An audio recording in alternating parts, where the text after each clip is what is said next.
ಚನ್ನಗಿರಿ ಠಾಣೆಯ ಮೇಲೆ ಕಲ್ಲು ತೂರಾಟ ಆದ ಪ್ರಕರಣಕ್ಕೆ ಸಂಬಂಧಪಟ್ಟ ಹಾಗೆ ಇದೀಗ ಚನ್ನಗಿರಿಗೆ ಸಿಐಡಿ ಅಧಿಕಾರಿಗಳ ತಂಡ ಭೇಟಿ ಕೊಟ್ಟಿದೆ.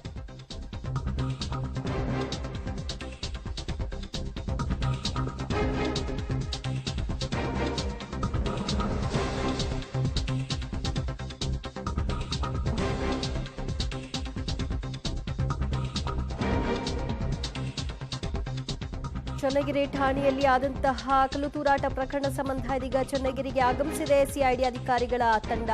ಕಲ್ಲು ತೂರಾಟ ಪ್ರಕರಣಕ್ಕೆ ಸಂಬಂಧಿಸಿದ ಹಾಗೆ ತನಿಖೆಯನ್ನ ನಡೆಸ್ತಾ ಇದ್ದು ಸಿಐಡಿ ಎಸ್ಪಿ ನೇತೃತ್ವದಲ್ಲಿ ಠಾಣೆಗೆ ಬಂದು ಪರಿಶೀಲನೆಯನ್ನ ನಡೆಸಲಾಗ್ತಾ ಇದೆ. ಘಟನೆಯಿಂದ ಏನೆಲ್ಲ ಆಗಿದೆ ಅನ್ನೋದರ ಬಗ್ಗೆ ಸಮಗ್ರ ಮಾಹಿತಿಯನ್ನ ಎಸ್ಪಿ ಕಲೆ ಹಾಕ್ತಾ ಇದ್ದಾರೆ. ಚನ್ನಗಿರಿ ಠಾಣೆ ಮುಂದೆ ಆದಂತಹ ಕಲ್ಲು ತೂರಾಟ ಪ್ರಕರಣ ಸಂಬಂಧಿತವಾಗಿ ನಂತರ ಪ್ರಕರಣವನ್ನು ಸಿಐಡಿಗೆ ವಹಿಸಲಾಯಿತು. ಸಿಐಡಿ ಅಧಿಕಾರಿಗಳು ಈಗ ತನಿಖೆಯನ್ನ ಚುರುಕುಗೊಳಿಸಿದ್ದು ಅಲ್ಲಿ ಚನ್ನಗಿರಿಗೆ ಆಗಮಿಸಿದ್ದಾರೆ. ಚನ್ನಗಿರಿಯ ಠಾಣೆಗೆ ಆಗಮಿಸಿ ಅಲ್ಲಿ ಆದಂತಹ ಘಟನೆಯ ವಿವರಣೆಯನ್ನ ಪರಿಶೀಲನೆಯನ್ನ ನಡೆಸ್ತಾ ಇದ್ದಾರೆ. ಎಸ್ಪಿ ನೇತೃತ್ವದಲ್ಲಿ ಠಾಣೆಗೆ ಬಂದು ಪರಿಶೀಲನೆ ಮಾಡಲಾಗ್ತಿದೆ.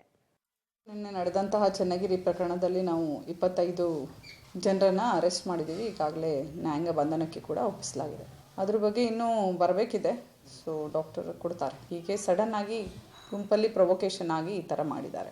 ಅದು ಈಗ ನೆಕ್ಸ್ಟ್ CID ತನಿಖೆಗೆ ಹೋಗ್ತದೆ. ಅವ್ರು ಬಂದು ಫರ್ದರ್ ಇನ್ವೆಸ್ಟಿಗೇಷನ್ ಮಾಡ್ತಾರೆ. ಈಗೇನು ಇಲ್ಲಿವರೆಗೆ ಏನು ಮಾಡಿದ್ದೀವಿ ಅದು ನಮ್ಮ ಸ್ಥಳೀಯ ಪೊಲೀಸರಿಂದ ಇನ್ಕ್ವೆಸ್ಟು ಜುಡಿಷಿಯಲ್ ಮ್ಯಾಜಿಸ್ಟ್ರೇಟ್ರ ಪ್ರೆಸೆನ್ಸಲ್ಲಿ ಮಾಡಿಸಿದ್ದೀವಿ. ಈಗ ನೆಕ್ಸ್ಟ್ ಏನಿದೆ ಅವರು CID ಅವರು ಮುಂದಿನ ಪ್ರಕರಣವನ್ನು ವರ್ಗಾವಣೆ ಮಾಡ್ತೇವೆ. ಈಗಾಗಲೇ ಅದ್ರ ಸಂಬಂಧ ಕರೆಸ್ಪಾಂಡೆನ್ಸು ಕೂಡ ಮಾಡಿದ್ದೇವೆ. ಈಗ ಬಂದಿದ್ದಾರೆ.